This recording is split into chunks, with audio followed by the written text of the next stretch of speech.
우리 말씀 보겠습니다. 창세기 40장 1절에서 23절까지인데 8절만 합독하겠습니다. 창세기 40장 8절 한 절만요.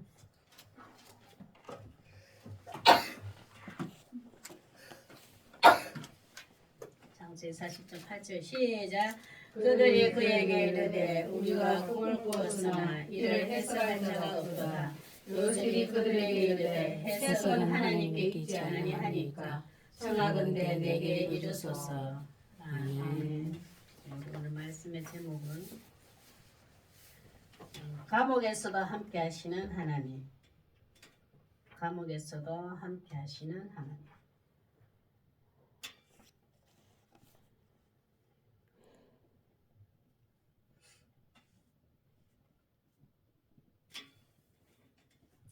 오늘 인사 꿈이니까 인사 이렇게 해봅시다. 주 안에서 이쁜 꿈 꾸었습니까? 시작. 주 안에서 이쁜 꿈 꾸었습니까? 맞아, 우리 예수 믿는 사람들은 꿈속에서도 내 어떤 하나님 앞에서 내 상태를 하나님 깨닫게 해주실 때도 많아요. 꿈 상태에서. 왜냐하면 내 이성적으로 판단하는 것도 제로, 뭐 내가 잣대를 하는 것도 제로, 무의식, 내라는 자아가 아무런 힘 없을 때 꿈을 통해서 희수가 너 상태 이래, 네 이런 줄 아는데 내가 봤을 때는 이래, 이제 이렇게 하나님 알게 해줄 때가 많아요. 왜냐하면 우리가 잘 못 깨달으니까. 하나님은 다양한 방법으로 그 사람에게 깨닫고 알게 해주시는 방법이 다양해요. 그러면 하나님 꿈을 많이 주신 사람 믿음 있나? 꿈을 안 주신 사람 믿음이 없나? 그것도 아니에요. 믿음이 단단히 있는 사람은 꿈 안 주실 수도 있어. 근데 믿음이 흔들리고 의심스러워 막 갈팡질팡할 때 꿈을 줄 때도 있고, 간절히 하나님께서 뜻이 무엇인지를 알지 못해서 정말 하나님 내 뜻이 아니고 하나님 뜻이 알기를 원합니다. 하나님의 마음을 시원케 해드리려고 간절한 마음으로 기도하고 생각하고 있을 때도 하나님 꿈으로도 알게 해주실 때도 있고, 다양하게 보여주고 알게 해주시니까 그걸 꿈 많이 꿨다고 해서 적게 꿨다고 해서 믿음을 판단하고 하나님을 사랑하고 깊이고 이런 걸 그 기준을 삼아서는 안 돼요. 그런데 우리 옥에서도 함께 하시는 하나님의 요셉을 통해서 보면서 옥에 갔으나 옥에 갇히지 않았으나 하나님은 늘 함께 하시고 우리는 똑같습니다. 이라는 요셉의 이야기다 보니까 옥이 감옥이라고 돼 있지만 우리는 이 감옥이 뭐냐 하면 내가 억울함을 당하고 누명을 뒤집어쓰고 모함을 당했을 때 내가 막 뭐든지 코너에 몰려가지고 깊은 수렁에 빠졌을 때 이게 감옥이기도 하고, 실질적으로 또 우리 육신이 약해져가지고 어떤 질병으로 약해지고 또 마음적으로 신앙적으로 이렇게 막 감사가 넘치다가 감사가 하나도 없고 이럴 때가 있잖아요. 누구나 이렇게 다 이렇게 공평하게 가는 게 아닙니다. 막 주위는 다 업대가 있다가 막 수요일 목요일 좀 먹을 군대 좀 내려가고 이러거든. 그럼 또 예배 드리면 조금 더 회복되고 이러는 거지. 그런 그걸 감옥이라 그래요. 내가 환난과 어려움과 고난 속에서도 함께 하시는, 그럼 기쁠 때나 슬플 때나 똑같이 있는 거예요. 좀 이런 걸 보면 그래, 우리는 내가 정말 이해할 수도 없고 도저히 논리적으로도 이해도 안 되고 이럴 때 많잖아요. 그게 감옥입니다. 그런데 이 고난도 이 감옥도 이 어려움도 해석하는 힘과 능력은 성령님이 주셔요. 근데 처음에는 믿음이 없으면 막 원망했다가 나중에는 왜 고난 주셨지? 왜 누명을 쓰게 하시지? 왜 억울함을 주게 하시고 모함을 당하게 하시지? 하나님을 나를 사랑하신다면서 왜 이렇게 하시지? 이럴 때가 있잖아요.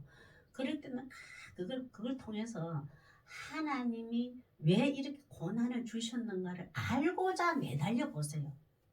그러면 깊이 가보면 하나님은 나를 사랑하고 하나님의 뜻을 이루기를 원해서 그런 고난에도 감옥에도 넣기도 해요. 우리 그런 걸 오늘 40장을 통틀어 그렇게 보면서 우리 하나님 앞에 간절한 마음으로 이런 복 주세요. 우리 기도하는 마음으로 가슴 손을 얹고 하나님 감옥 같은 환경에서도 함께 하시는 하나님을 믿는 복을 주소서. 믿는 복을 주소서.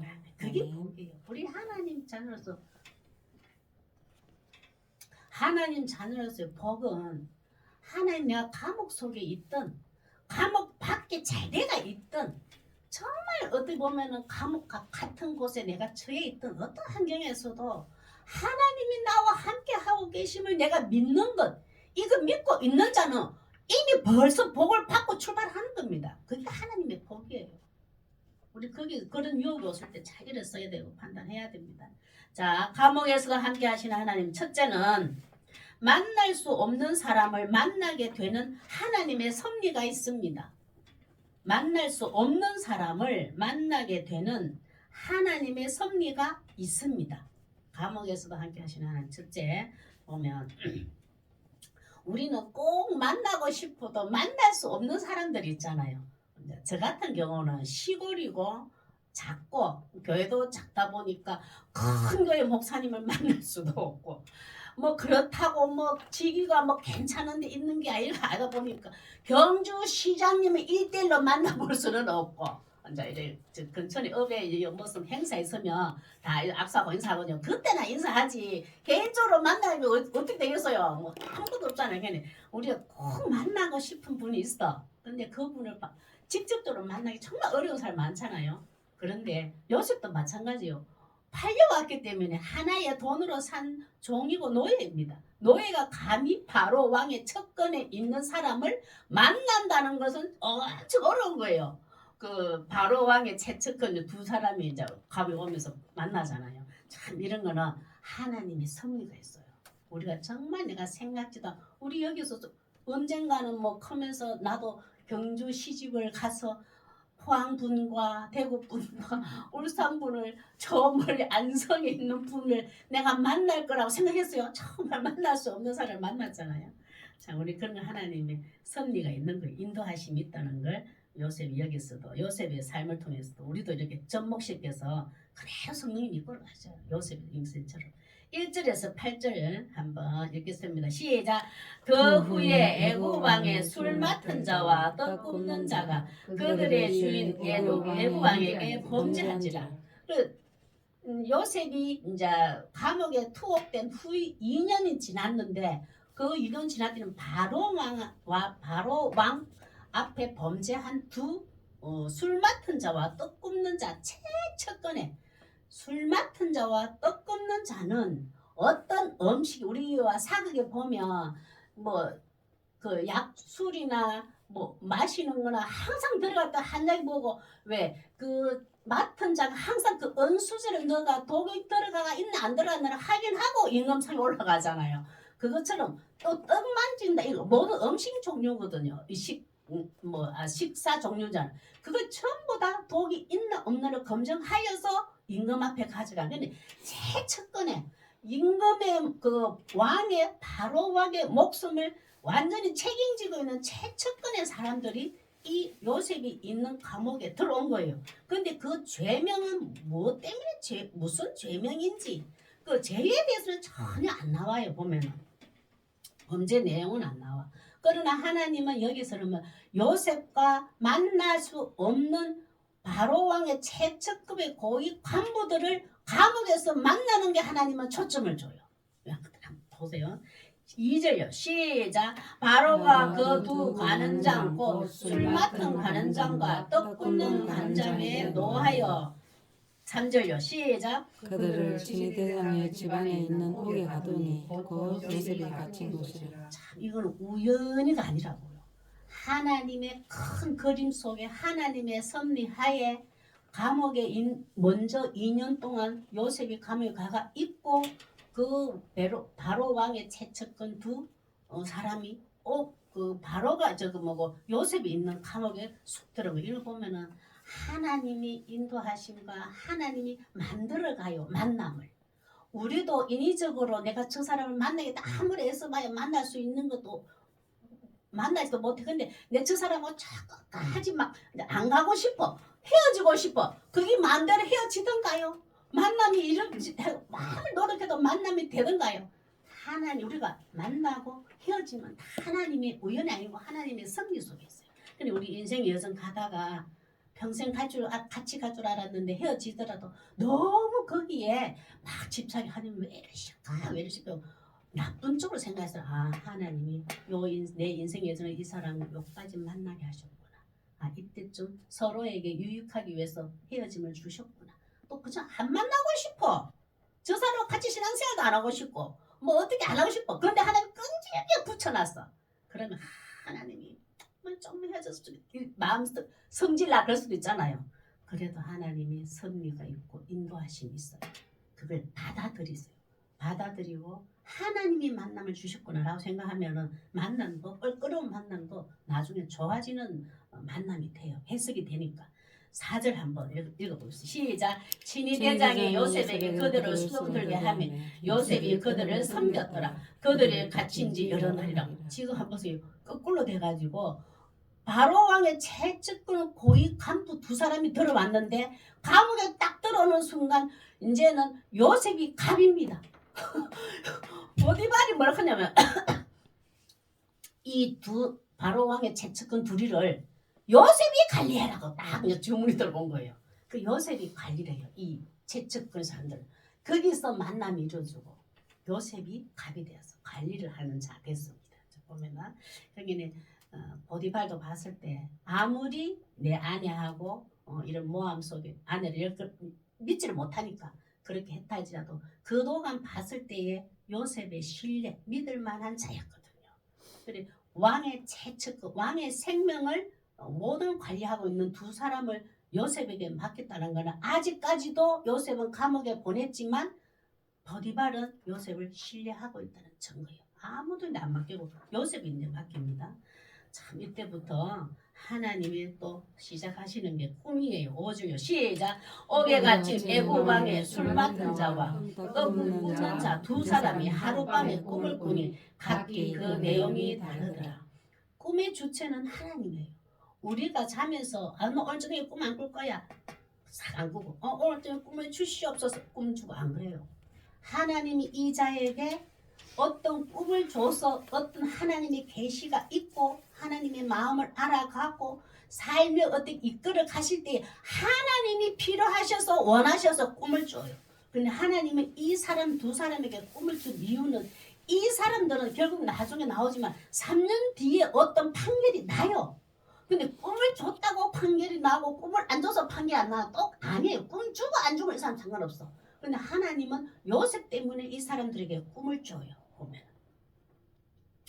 6절요. 시작. 아침에 요셉이 들어가 보니 그들에게 근심의 빛이 있는지라. 근심의 빛이 그냥 얼굴이 그냥 아이고 근심거리가 많구나 이게 아니고 걱정 근심 염려가 얼굴에 확 뒤집어 써가 있더라 이 말이에요. 두 사람 똑같이 꿈을 꾸는 다음에 안절부절해가 있다면 그만큼 근심이 뒤집어 써가 있더라. 근데 옆에 요셉도 관리하는 중에 어제하고 얼굴 너무 다르니까 이래 묻습니다. 제가 읽어볼게요. 7절. 요셉이 그 주인의 집에 자기와 함께 갇힌 바로의 신하들에게 묻되 어찌하여 오늘 당신의 얼굴에 근심의 빛이 있나이까. 어제 얼굴하고 너무 다릅니다. 무슨 걱정 근심을 그렇게 하고 있습니까? 먼저 지금부터는 우리 표현으로는 아침도 안 먹고 쌓여 있었겠지 놀래가지고 그랬더만은 8절에 참 요셉의 상태를 한번 볼까요? 참 그런 속에서도 감옥 밖에서나 감옥 안에서나 이제 똑같습니다. 8절 시작. 그들이 그에게 이르되 우리가 꿈을 꾸었으나 이를 해석할 자가 없도다. 요셉이 그들에게 이르되 해석은 하나님께 있지 아니하나이까. 청한 건데 참 감옥 속에서 이제 이렇게 꿈을 꾸니까 꿈을 꾸니까 요셉이 그래. 해석은 하나님께 있지 않습니다. 꿈의 주체가 하나님이 이 사람들에게 꿈을 주셨구나는 것을 요셉은 확실히 믿어요. 왜냐하면 이거는 성령의 감동된 자고 하나님의 영의 인도함을 받는 자는 상대방의 누가 꿈을 꿨다 하면은 우리 인간의 표현을 그냥 개꿈이다. 그냥 흘러 넘어야 될 꿈인지 방금 하나님의 어떤 암시가 있는지 계시가 있는지를 조금은 분별해요. 이제 꿈 얘기를 들으면. 왜냐하면은 요셉은 지금 감옥 안에서도 하나님의 영이 함께 다스리고 있는 자이기 때문입니다. 보면 왜 하나님은 우리 감옥 같은 고난과 어려움을 주시느냐? 하나님이 함께 하셔서 세밀하게 나를 성숙시켜요. 요셉을 감옥 밖에 있을 때는 계속 보디발의 칭송을 받고 인정을 받으면 그 계속 그대로 나갈 거 아니에요. 그런데 감옥 속에 탁 고난을 집어넣을 때는 아무리 내가 잘못하지 않았는데도 했을 때는 그 속에서도 세밀하게 하나님이 나와 함께 하셔서 간섭하고 계시고 이끌어 가시고 인도하신다는 것을 경험하게 만들어요. 여기서 감옥에서도 우리도 인생에 고난과 어려움이 없었으면 좋겠어. 감옥과 같은.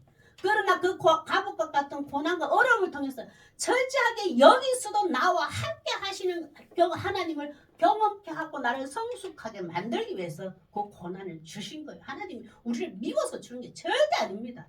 그 고난을 통해서 나만 의지해. 나만 바라봐. 세상 거 의지하지 마. 나 의지해. 그걸 하나님 알게 해주셔요. 로마서 5장 3절 4절 그리고 고난과 어려움은 환난과 이런 것은 하나님께 내 모든 삶을 하나님께 소망을 두라고 연단을 하신 겁니다. 그걸 로마서 5장의 3절 4절 이렇게 표현해놨어요. 시작. 다만 이뿐 아니라 우리가 환난 중에도 즐거워하나니 이는 환난은 인내를 인내는 연단을 연단은 소망을 이루는 삶이라. 왜 하나님은 환난을 주는가? 하나님 기다리라고 하시구나. 왜 또 기다리는가? 그 인내. 하나님의 때를 기다리는 인내를 키워줘요. 우리는 하나님이 이런 말씀을 통해서 고난을 통해서 길들여져야 돼요. 잘 다듬어지고 잘 빚어져야 돼요. 그래야 인간이 하나님의 형상으로 지원받은 인간다움이 만들어져요. 하나님이 그 간섭 안 하면 질주하는 말처럼 확 돌아다니는 사람밖에 안 돼요. 좀 감정을 다스리지 못하고 내 이성적으로 다스리지 못하고 그야말로 물리적인 힘으로 권위적인 힘으로 사람의 생명을 위협하기도 하고 이런 실수를 범하기도 하고 그래요. 우리 인간이. 우리 보면은 가정에서도 마찬가지입니다. 내 믿음을 잘 관리하지 못하면 남편 특히 막 제일 가까운 남편이 우리 좀 만만해가 많이 그러죠. 저부터도. 솔직히 애들보다 남편이 만만해가지고 어떨 때 확 이렇게 하기도 하고 막 제가 그래요. 그런 걸 보면 이거 하나님이 나를 연단시키고 인내하고 연단시키는 과정에서 나를 다듬어가는 걸 해놔놓고 후회하잖아요. 하나님 저 아직 멀었네요. 저 좀 다듬어주세요. 기도하잖아요. 그러면 우리 다 그런 자입니다. 인생의 여정에서 생각지도 못한 곳에서 누군가를 만나는 것은 하나님의 섭리 안에 인도하심임을 깨닫기를 원합니다. 두 번째 보겠습니다. 감옥에서도 함께 하시는 하나님. 두 번째, 하나님께서 꿈 해몽의 열쇠를 주셔서 예언자적 능력을 입증시킵니다. 하나님께서 꿈 해몽의 열쇠를 주셔서 예언자적 능력을 입증시킵니다. 계속 감옥에서 누구를 지금 두드러지게 만져 하면은 요셉을 두드러지게 만들고 왜 두드러지게 만들고 뭐 잘난 똑똑하다고 뭐 잘한다고 아니에요. 살아계신 하나님을 요셉과 함께 할 때에 어떻게 그 아들의 인생을 이끌어 가시는 걸 하나님이 보여주시려고 요셉을 택하셔서 일을 하는 거예요. 우리도 똑같이 하나님은 우리의 삶 속에서 요셉에게 꿈을 해석해주는 능력을 주신 것처럼 꿈 해몽의 능력은 하나님께로부터 부여받은 은사가 있는 자만 할 수가 있어요. 이거는 많이 공부했다고 해서 뭐 책 있잖아. 인터넷에서 꿈 해몽의 책을 봤다고 해서 책도 봤다고 해서 뭐 어떤 그런 게 아니고 꿈 해몽은 하나님께서 하나님의 영이 성령이 깨닫게 해주셔서 그렇게 받은 은사가 있는 자가 들었을 때에 정확하지는 않지만 하나님의 뜻을 이렇게 말할 수 있는 해석이 돼요. 그걸 누구에 주셨다? 하나님은 요셉에게 주셨어요. 이 요셉에게 하나님 꿈 해몽의 능력을 주셨다는 것을 더 두드러지기 위해서 이 두 사람에게 꿈을 꾸게 하신 거예요. 이 사람이 꿈을 꿨다고 해서 나중에 복직이 되고 처형이 되고 뭐 꿈을 안 꿨다고 해서 복직이 되고 처형되는 게 아니거든요. 9절에서 22절까지 한번 보겠습니다. 자 보면은 술 맡은 자. 구절 한번 시작. 술 맡은 가는 자니 그의 꿈을 요셉에게 말하여 이르되 내가 꿈에 보니 내 앞에 포도나무가 있는데 10절요. 그 나무에 세 가지가 있고 싹이 나서 꽃이 피고 포도송이가 익었고 내 손에 바로의 잔이 있기로 내가 포도를 따서 그 즙을 바로의 잔에 짜서 그 잔을 바로 손에 드는노라. 아이고 이제 먼저 술 맡은 간장이 두 사람이 똑같이 꿈꾸는데 한 사람이 요셉인데 그 꿈 하나님이 해석해 줄 수 있습니다. 무슨 꿈인지 말해보십시오 하니까 술 맡은 간장이 먼저 말한 거예요.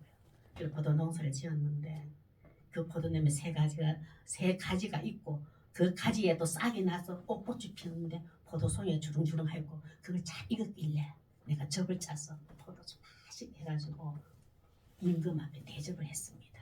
이제 이 꿈을 꿨어요.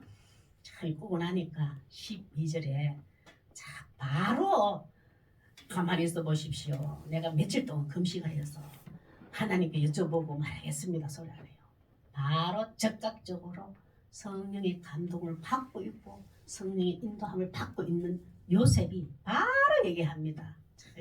참 읽으면 감옥에서도 하나님이 나와 함께 하심을 믿는 요셉이에요. 우리도 어떤 고난에서도 하나님이 나와 함께 하신 하나님을 믿기만 하면 여는 꿈을 해석한다고 되어 있지만 내 이 고난도 해석이 되는 성령의 은혜를 줘요. 다 똑같이 요셉이 이렇게 말하네요. 쭉 제가 읽어볼게요. 요셉이 그에게 이르되 그 해석이 이러하니 세 가지는 사흘이라. 꿈을 해석하는데 그때는 왜 이 사람 둘이가 왕의 채측근의 고위 간부직을 가지고 있는데도 감옥에 먼저 종으로 되어 있다가 감옥에 갇혀 있는 요셉의 꿈 해몽에 해석해 주는 것에 귀를 기울일까요? 왜냐하면은 이 당시에는 그 어떤 꿈의 해석은 어떤 신들의 계시로 다 받아들였어요. 그래서 꿈을 절대로 가벼이 여기지는 않아요. 이 꿈은 이 꿈은 분명히 어떤 신의 계시야. 신이 나인데 어떤 음성의 메시지가 들려준 거야. 다 믿고 있었어요. 그래서 꿈 해몽자를 찾아가서 내가 꿈꾼 것을 해석을 듣기로 했어요. 그 전문가가 있었단 말이에요. 그러니까 요셉이 당당하게 그 꿈은 하나님의 해석은 하나님께 있습니다 라고 말을 하니까 이 요셉의 지금 처지와 신분에 귀를 기울이지 않아요. 이 사람이 꿈을 바로 얘기하라고 그러고 해석은 하나님께 있다는 걸 얘기하는 거 보니까 이 요셉이 믿는 어떤 신이 우리 꿈을 해몽해 볼 것을 믿어버려요. 이 사람들이. 그래서 그대로 얘기하고 요셉이 얘기를 합니다. 참 이런 거 보면은 아까 얘기한 것처럼 꿈을 해몽하고 해석하는 거는 하나님으로부터 은사를 부여받아야지만 하지 교육은 절대 안 된다. 그래 함부로 꿈을 해석해서도 안 되고 그렇습니다. 보면은 왜냐하면 꿈 해석 능력을 하나님 왜 주신 줄 알아요? 딱 근거가 하나밖에 없습니다. 나도 살고 너도 사는 거 외에는 꿈은요 어떤 나쁜 꿈을 꿔도 그 꿈을 나쁘다고 얘기해 줘야 돼요. 하나님이 주신 은사는 확실하게 뭔 줄 아세요? 하나님 앞에서 내가 생명이 살고 저자도 하나님 앞에서 생명이 사는 해석이 나와요. 그러면 좋은 꿈 꾼데 좋게만 얘기해 나쁜 꿈의 판단하고 끝나버리면 안 돼. 하나님께서 돌이키라고 이 꿈 주셨어. 하나님 지금 어긋난 길 갔고 나쁜 길 갔고 죄인의 길에 갔다고 집사님에게 권사님에게 장로님에게 꿈을 주신 것 같아요. 많이 돌이키세요. 이렇게 말해주는 게 꿈의 해몽은 참 선지자예요.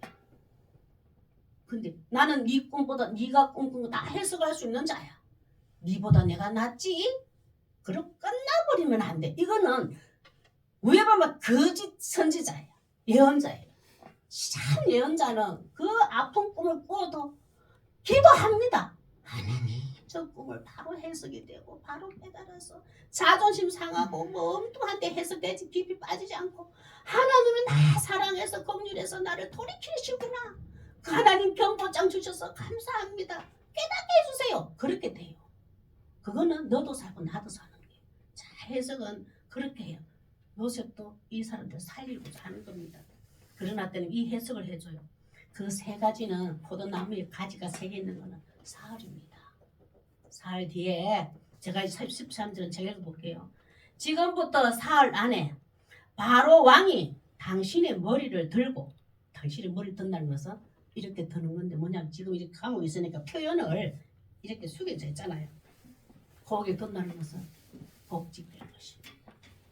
당신의 죄가 어떤 죄인지는 모르지만 사면되고 그 자리에 앉게 될 것입니다. 당신의 전직을 회복시키리니 당신이 그 전에 오기 전에 술 맡은 자가 되었을 때에 하던 것 같이 요 감옥 오기 전에 하던 것 같이 바로의 잔을 그의 손에 드리게 될 것입니다. 당신은 포도 농사를 잘 지어서 아주 잘 익은 포도송이로 즙을 짜서 술을 만들어서 우리 바로의 왕을 시원케 해야지. 밑에 바로 왕의 최측근은 왕이 시원케 하고 왕이 왕답게 누릴 수 있는 것을 최선을 다 해주는 게 이자거든요. 나는 왕을 기쁨이 되고 즐거움이 돼야지 라고 어떻게 보면 좋은 쪽에 이 술 맡은 가는 자예요. 그렇게 할 거야. 나 복직되면 전에 하던 것이 최선을 다해야지. 이 마음을 가진 자예요. 그래놨더니 그 해석을 해주고 난 다음에 14절 뭐냐면은 당신이 잘 되시거든 복직되거든 그 자리에 다시 들어가서 그 일 하게 되거든 나를 생각하고 내게 은혜를 베풀어서 내 사정을 바로에게 아뢰어 이 집에서 나를 건져주소서. 딱 보니까 요셉이 특별한 죄명이 없는 거예요. 그 모함이었지 정거 입증할 뭐 없어. 그래놨더니 이 내가 억울하게 들어온 것을 바로 왕에게 얘기해 주십시오 라고 부탁을 해요. 그 꾸는데 그러고 난 다음에 한 번씩 나의 정체성 내가 누구인지를 말합니다. 15절 시작. 나는 히브리 땅에서 끌려온 자요 여기서도 옥에 갇힐 일을 행하지 아니하였나이다. 그런데 술 맡은 가는 자예요. 나는 히브리입니다. 이게 뭐냐면은 이방인들이 다른 민족들이 하나님을 믿는 여호와에 믿는 이스라엘 사람들에게는 히브리인이라고 불러요. 또 이스라엘 백성들은 또 하나님의 자녀 이쪽에 있는 사람들은 히브리인들은 타 민족에게 우리는 히브리인입니다 라고 우리의 정체성을 이렇게 얘기해요. 우리 알릴 때 우리는 히브리인입니다. 당신 민족하고 다릅니다. 이게 뭐냐 하겠냐면은 이게는 아브라함 때부터 노아 때부터 셈부터 아브라함부터 여호와 하나님의 언약 안에 있는 백성입니다. 이걸 히브리인이에요. 그 자들입니다. 우리는 이걸 그대로 얘기해요. 네. 요셉이 본인을 얘기하는 거죠. 끌려온 자 여기서도 거기 같이만 나는 행하지를 않았습니다. 자기가 지금 무죄함을 말해놨습니다. 그러놨더니 참 또 16절요 시작. 떡 굽는 가는 자니 그 해석이 좋은 것을 보고 요셉에게 이르되 나도 꿈을 보니 흰떡 세를 가지고 내 머리에 있고 옆에 가만히 보니 떡 굽는 가는 자기 딱 보니 술 맡은 가는 자기 너무너무 꿈꿨는데 요셉이 해석을 긍정적으로 보여주잖아요. 이번에 당신이 그렇게 복직되거든. 나도 나 여기서 구원할 수 있도록 바로 얘기해 주십시오 부탁하니까 꿈이 너무 좋은 거야. 나도 좋은 해석을 바라면서 해석을 바라면서 얘기를 하는데 나도 꿈꿨는데 흰 떡 세 강주리에 내 머리가 있고 이제 강주리 위에 떡이 세 개 이제 떡 들은 세 강주리가 머리에 있었는가 봐요. 17절요 시작. 매일 윗간들이 발을 위하여 만든 각종 구운 음식이 있는데 새들이 내 머리의 광주리에서 그것을 먹더라. 그래서 떡 바구니 강주리가 이렇게 세 개 있는데 이렇게 세 개처럼 제일 위에 거 있는 건데 그거는 바로를 위하여서 만든 각종 구운 음식이 있었는가 봐요. 제일 위에. 그런데 새들이 그 머리에 강주리에 그것을 먹어버렸습니다. 지금 떡 맡은 관원장은 이 새들이 오면은 안 됩니다. 우리 바로왕이 먹을 음식입니다. 먹지 마시고 새를 계속 쫓아야 되잖아요. 근데 새들이 다 쫓아 먹도록 이 떡 맡은 관원장은 방관하였다. 새가 다 먹어버리고 임금이 먹을 걸 바로왕이 먹을 걸 새들 다 먹어버렸습니다. 철저하게 자기 직무유기 내가 관리하지 않은 거예요. 최선을 다하자고요. 새를 뽑고도 그거 새를 쫓을 의지도 없었고 능력도 보이지 않았다 이 말이에요. 내가 힘써 애쓰지 않았다래요. 바로를 위해서. 그리고 빨리 새를 쫓아야 되는 거예요. 새를 쫓든지 뭐 막대기로 하든지 새가 없는 곳을 가든지 어떻게 했든 내가 끌어안든지 해서라도 이 보호해야 되고 지켜야 되는데 새인데 다 뺏겼다. 이러고 하면서 술 맡은 떡 굽는 그 간원장의 태도가 바로 앞에서는 합격이 아닌 거예요. 보면은 참 이런 거 보면은 나만을 위한 거지 타인을 위하지 않았다. 근데 술 맡은 간원장은 포도 농사 잘 지었는 것을 내가 따고 내가 관리해서 따고 즙을 만들어서 맛있는 술을 만들어서 왕에 대접했다는 건 내가 최선을 다했다는 거. 그는 최선을 다하지 않았다는 거. 18절 시작. 요셉이 대답하여 이르되 그 해석은 이러하니 새 강조리는 사하리라. 아니 무서운 해석이 나와요. 이제 다시 내 꿈을 들어보니까 그 꿈은 썩 좋지는 않아요. 근데 해석을 어떻게 하냐면 19절 제가 읽어볼게요. 지금부터 사흘 안에 바로가 당신의 머리를 들고 똑같은 머리를 든데 이게 뭐냐면 참수형을 당했다. 머리와 몸이 동갈이 나는 참수형을 당하게 될 것인데 당신 머리는 참수형을 당해서 머리를 들게 될 것이다. 똑같은 머리 들면 틀리잖아요. 당신은 나무에 달리니 새들이 당신의 고기를 뜯어 먹으리라 하더니. 무섭죠. 아이고 이 술 맡은 간원장은 완전 복제하고 왕 옆에 그대로 있고 왕에게 기쁨을 주고 즐거움을 주는 자가 돼야 돼. 얘는 죽는 거예요. 보면 자기 목숨. 20절요. 시작. 제3일은 바로의 생일이라 바로가 그의 모든 신하를 위하여 잔치를 베풀 때에 술 맡은 간원장과 떡 굽는 자는 자에게 그의 신하들 중에 머리를 들게 하니라. 그야말로 참수를 그대로 집행합니다. 그래서 딱 들게 딱 머리만 딱 이제 떼서 분리해서 들게 했단 말이에요. 21절 제가 읽어볼게요. 바로의 술 맡은 간원장은 전직을 회복하며 그가 잔을 바로의 손에 받들어 들었고 23절 22절 떡 굽는 간원장은 매달리니 요셉이 그들에게 해석을 같이 되었더라. 참 이런 거 보면 꿈은 해석은 해몽은 아무리 했어도 안 되고 성령의 이끌림 받고 감동을 받은 자가 해석해 줘야 된다. 그 말이에요. 보면 이런 걸 왜 하나님이 그 감옥에서 이 두 사람을 꿈꾸게 하시고 하나님은 요셉을 해석하게 만들까?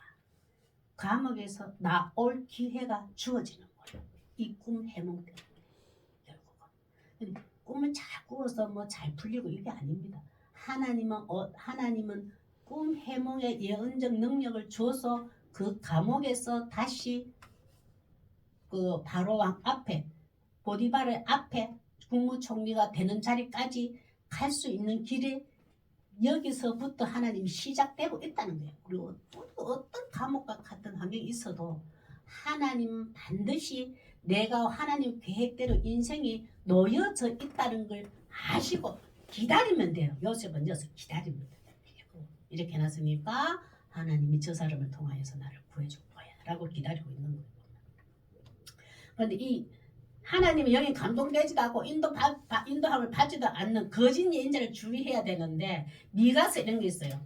미가서의 3장 5절 6절 이제 이거 요셉하고 대조를 해야 됩니다. 미가서 3장 5절 6절에서 제가 읽어볼게요. 5절 내 백성을 유혹하는 선지자들은 이에 우리 이입니다. 물 것이 있으면 평강을 외치나 물을 헌금을 돈을 주든지 물질 주든지 뭘 하든지 하여튼 자기에게 선지자들 예언자들이 내게 있는데 뭔가를 들고 오면은 평강을 외치나 그 입에 무엇을 채워주지 아무 돈도 없고 뭐도 없고 내한테 뭐 주는 게 없어. 그런데 그런 자에게는 전쟁을 준비하고 전쟁이 뭐냐면 전쟁에서 치러서 너는 죽게 될 것이고 저주를 얘기하고 뭐 어떤 원수를 얘기하고 완전 안 좋은 걸 얘기하다. 전쟁이라는 것은 삶의 긍정적인 것을 얘기하고 부정적인 얘기. 너 이렇게 되면 이렇게 될 거야. 돈을 안 가져왔으니까. 내인데 뭔가 덕되는 걸 입에 안 넣어줬으니까. 너 그렇게 살면 안 돼. 그러다 나중에 인생이 어떻게 되는 줄 알아? 자녀들까지 어떻게 되는 막 이렇게 해요. 저주. 그 저주의 소리를 해요. 그러나 내 입에 좋은 거 갖다 놓고 내게 유익한 걸 내가 막 덕이 되는 걸 다 갖다 넣어주면 평락을 해요. 더 잘 될 거야, 잘 될 거야. 이 거짓 선지자들의 특성이에요. 속성들이라. 그러나 참 선지자는 한 거예요. 하나 먹을 때 더 조심스러워가지고 선하게 해주세요. 기도하고. 근데 또 안 넣어줬잖아. 안 넣어줘도 보면 저주의 길이고 하나님과의 원수가 되고 하나님 앞에 저주받을 길에 가고 있잖아요. 참 선지자는 놔둘 수가 없어. 그렇게 하면 안 돼요. 그거 하나님이 책망하시는 거예요. 하나님이 책망하셔. 하나님 뭐라 하셔. 하나님 안 기뻐하셔. 라고 분명히 말해줍니다. 그 사람인데 돌아오라고. 근데 이 말을 안 합니다. 거짓 선지자는. 지금 요셉은 똑같이 했잖아요. 떡 굽는 잔과 술 맡은 관자 똑같이. 당신 이 사람에는 정확하게 밑에 거고 이 사람은 정확하게 죽게 될 거 얘기해줬잖아요. 그러면 여기서부터 그 꿈을 위해서는 내가 살 길이 무엇입니까? 제 생각인데 요새 당신 꿈 해몽이 내가 보면 술 맡은 관하고 다르네. 내가 살 길이 뭡니까? 라고 얘기했으면 얼마나 좋았을까요? 그냥 개인적인 생각입니다. 그러면 빨리 회개하십시오. 바로 아닌데 잘못했다고 당신은 죄가 뭔지를 모르지만 두 번 다시 안 그러겠다고 다시 한번 내가 감옥에서 참여하고 기회를 주십시오 라고 막 이런 걸 뭐 얻을 수도 있을 거 아니에요. 결국 그대로 되잖아요. 그런데 우리는 이런 걸 잘 들어야 됩니다. 준비하노다 이런 선지자에 대한 여호와께 이르시되 그런 선지자를 한번 거짓 선지자는 요셉은 형통한기를 해요. 꿈 주신 거 그대로 가감하지 않고 그대로 얘기했기 때문에. 그러나 거짓 선지자는 6절 시작. 그러므로 너희가 밤을 만나리니 이상을 보지 못할 것이요 어둠을 만나리니 점치지 못하리라 하셨나니 이 선지자 외에는 해가 져서 낮이 깜깜할 것이라. 이 거짓 선지자 하나님의 이거 하나님 저주 같은 심판이죠. 심판. 하나님의 특별한 계시도 보여주지 않기라. 이상도 여기도 이상을 보지 못할 너희 인생은 강건하게 될 것이요. 하나님 뜻을 구별할 것 무엇이요. 그 꿈 해석도 되지 못할 것이요. 거짓 선지자 예언하지도 못할 것이요. 우리도 누군가가 가족이나 누군가가 이렇게 꿈 얘기를 들으면 한 최소한 3번 정도는 하나님 저 꿈은 무슨 꿈이에요? 지금 하나님 앞에서 잘 따라가고 있는 거예요. 안 그러면 제대로 안 따라가고 있다는 거예요. 요렇게라도 물어보세요. 뭐 깊이는 하나님이 그거 묻지는 않으더라. 그러면 하나님이 괜찮아 하고 안 좋은데 돌이키라. 네가 돌이키는 기도해라. 이런 감동 줘요. 그렇게라도 하세요. 우리 가정에서는. 그걸 아이고 난 모르겠다. 네 알아서 기도 계속 해봐라. 이렇게 하면 안 돼요. 그래 너 기도도 해보고 나도 기도해볼게. 근데 하나님이 그 꿈을 통해서 우리가 하나님 바로 가고 있는지 엉뚱한데 어긋난 길 가고 있는지 그거 깨닫게 해주시려고 꿈을 주셨는가 보다 이렇게 얘기하고 서로 기도하자 이래야 돼요. 근데 요즘은 옛날에 이 당시에는 성경이라는 게 없었잖아요. 특히 이 당시 창세기 때는 더 없다 보니까 하나님은 계속 꿈을 통해서 하나님의 말씀하시고자 하는 걸 계시를 하셨어요. 근데 지금은 가면 갈수록 이제 성령님이 기도 중에 깨닫게 해줘요. 성령님은 살아계신 예수님이에요. 살아계신 하나님이다. 기도하면 하나님 그 상태 그거 좀 그렇지요. 그거 어떻게 하면 좋을까요? 성령님 알게 해주세요. 기도하면 그래 희수가 너도 그거 아닌 것 같아. 네 생각이 옳지 않아. 그럼 그래 그 말은 괜찮아. 이렇게 감동 줍니다. 우리 기도 중에 성령님이. 그렇게라도 해주시기도 하니까 이제는 말씀과 기도 중에 깨닫게 해주세요. 꿈을 가벼이 여겨서도 안 되고 그렇다고 꿈을 하나님 말씀보다 우선순위를 두고 함부로 해석해서도 안 됩니다. 성령의 감동과 인도하심을 받는 자에게 기도 부탁하고 하는 것도 괜찮아요. 근데 첫째는 성령님이 다 우리 심령 속에 임재하시고 한 사람 한 사람을 이끌어가기 때문에 첫째 성령님이 먼저 깨닫게 해주셔요. 기도해보세요. 해주십니다. 그러고 난 다음에 이렇게 깨닫게 해주셨는데 이게 맞는가 안 맞는가 물을 때는 물을 수는 있지만 하나는 이제 1대1로 거의 다 주셔요. 자 자, 감옥에서도 함께 하시는 하나님. 세 번째 보겠습니다. 인간의 기억 속에는 잊혀질지라도 하나님은 기억하고 계십니다. 인간의 기억 속에는 잊혀질지라도 하나님은 기억하고 계십니다. 23절 한번 보겠습니다. 참 23절 시작. 술 맡은 관원장이 요셉을 기억하지 못하고 그를 잊었더라. 아이고, 이제 요셉 다 부탁을 했잖아요. 당신이 그걸 복직되고 잘 되거든. 나를 생각하시고 나를 기억하시고 나를 여기서 구원해 주세요. 나는 히브리인입니다. 나는 여기 감옥에 들어올 만한 큰 나쁜 짓을 죄를 범하지 않았습니다. 얘기했잖아요. 근데 이제 술 맡은 관원장이 요셉을 기억하지 못하고 그를 잊었더라. 몇 년 동안? 2년 동안 깜빡 잊고 있었는 거예요. 그래, 실제로 깜빡 잊었는지를 모르지만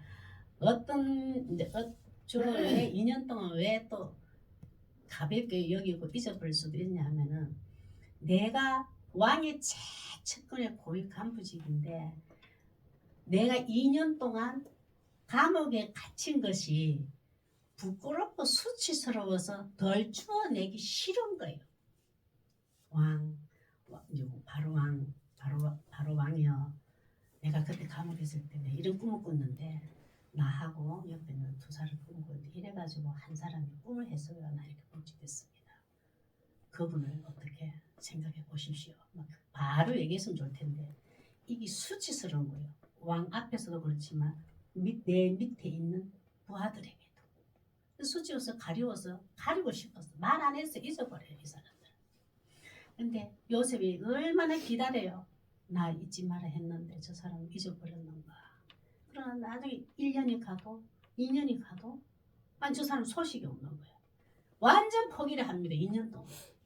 하나님, 내가 사람의 저 술 맡은 관원장에게 나를 여기서 건져 주소서 하고 내가 의지했더니 저 사람이 기다렸더니 저 사람은 나를 보낼 때가 아닌가 봅니다. 그만한 능력이 없는 걸 요셉이 알게 됩니다. 그러나 철저하게 2년 동안 하나님만 바라보도록 만들어요. 왜 하나님께 2년 동안 요셉의 인생에 딱 2년의 마지막 연단 기간이에요. 철저히 여기는 술 맡은 관원장도 내가 의지할 대상자가 아니구나. 내가 꿈을 아무리 해석해줘 저 사람은 있구나. 잊어버리고 나를 기억하지 않는구나. 나를 기억하고 내 인생을 평생 지켜주고 잊어버리지 않고 기억하고 계시는 것은 여호와 하나님밖에 없구나. 하나님의 때를 기다려야 되겠다. 마음을 먹게 되었고 2년 동안. 그거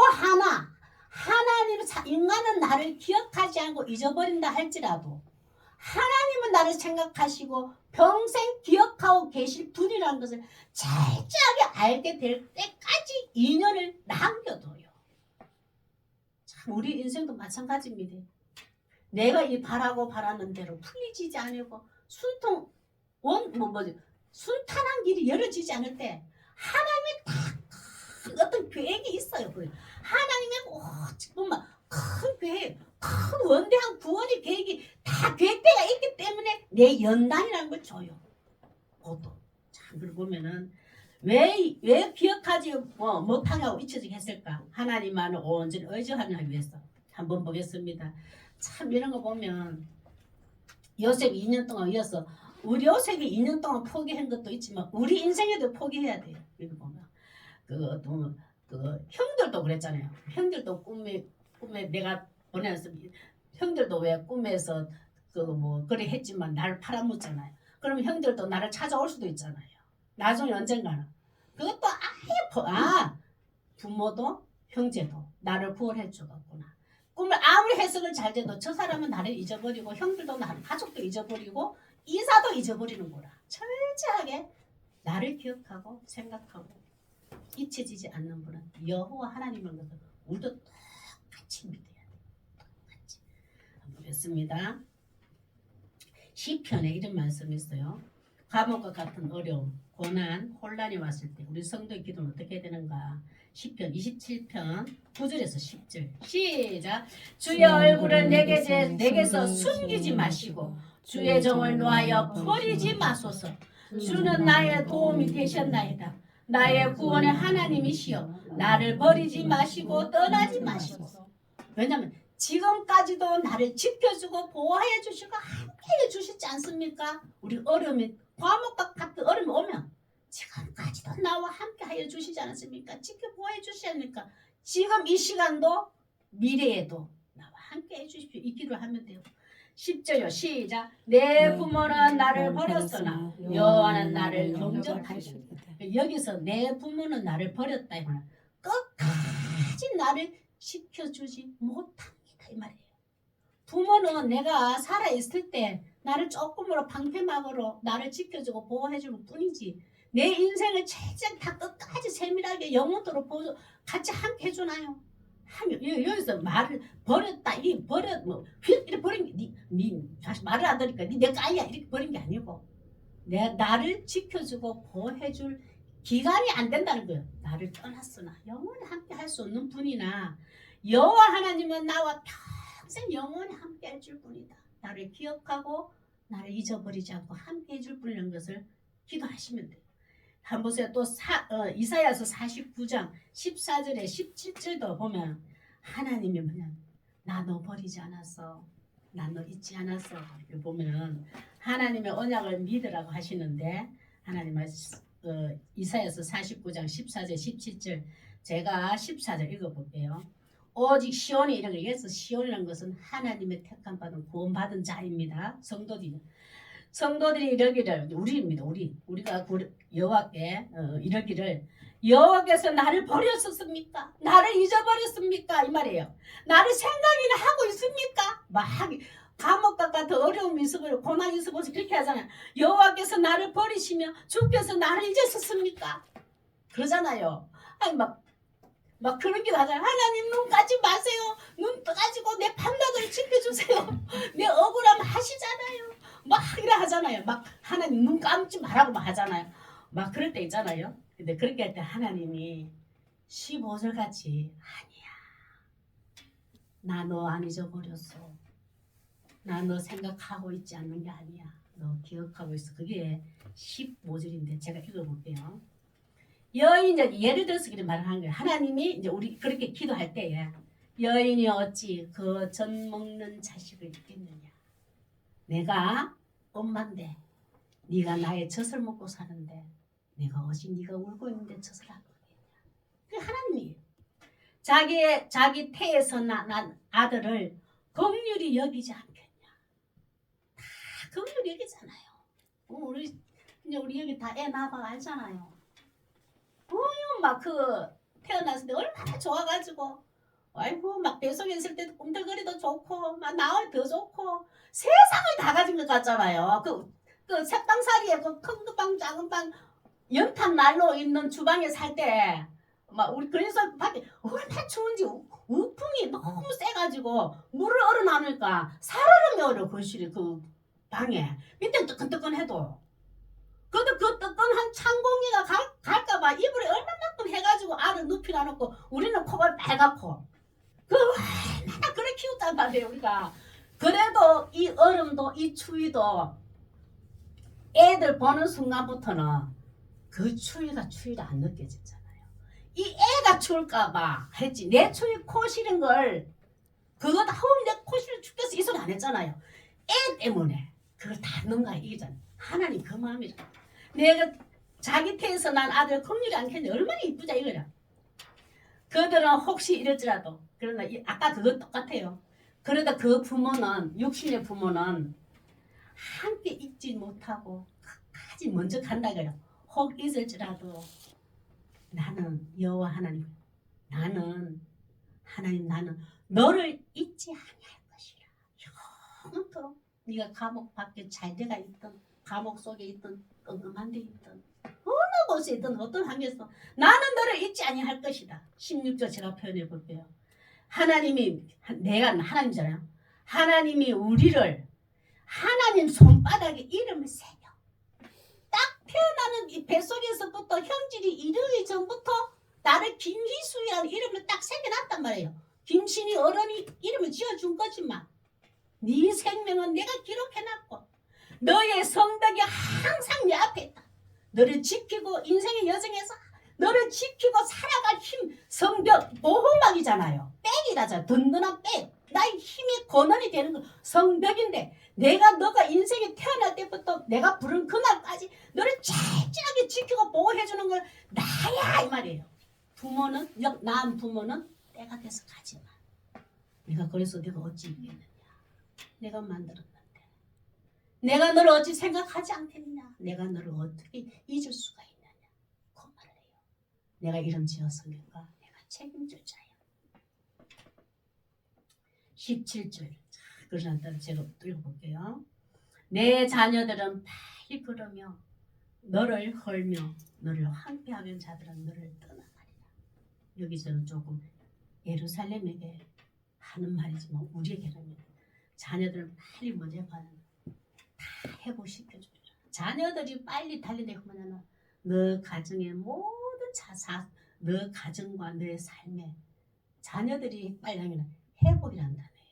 살아 숨쉬는 가정으로 네 한 사람 한 사람이 하나님 앞에서의 자녀답게 뛰고 날뛰고 놀고 뭐 여름에 겨울가 놀고 맛있는 거 밥이 오면 먹고 하듯이 그 자들이 내 앞에서 편안히 누리는 자유를 누리는 회복을 평강을 누리는 회복을 줄 것이다. 그러나 너를 헐며 너를 황폐하게 자들은 너를 떠나가리라. 너를 모함했거나 너를 누명에 씌웠거나 너 억울함에 당했던 그들은 내가 손보리라 심판하리라. 참 하나님 무섭죠. 그러면 하나님 얼마나 날 지켜주는지 그 안에 내가 살고 있다는 걸 감사하세요. 하나님께서 내 중심을 보고 계시고 그 중심을 보고 계심을 믿고 우리 이런 기도하면 됩니다. 마지막인데 예레미야서 15장 15절 한번 보겠습니다. 예레미야서 15장 15절 시작. 여호와여 주께서 하시오니 원하건대 주는 나를 기억하시며 돌보시사 나를 박해하는 자에게 보복하시고 주의 오래 참으심으로 말미암아 나로 멸망하지 아니하게 하시오며 주를 위하여 내가 부끄러움 당하는 줄을 하시옵소서. 내가 주를 위하여 부끄러움 당하는 게 뭔 줄 아세요? 그리스도를 향한 믿음, 하나님을 향한 믿음이 변치 않을 때, 변치 않으려고 할 때는 반드시 세상의 조롱과 억울함과 누명과 썰은 중에서 나는 변하지 않았다 이 말이에요. 하나님 나를 기억하고 계시고 나를 보고 계시고 나를 잊지 않고 계시고 나의 성벽이 되어주신다는 것을 그 믿음은 나는 변치 않았다. 세상 사람들이 조롱을 해도 부끄러우면 나는 그것이 사람들 그러잖아요.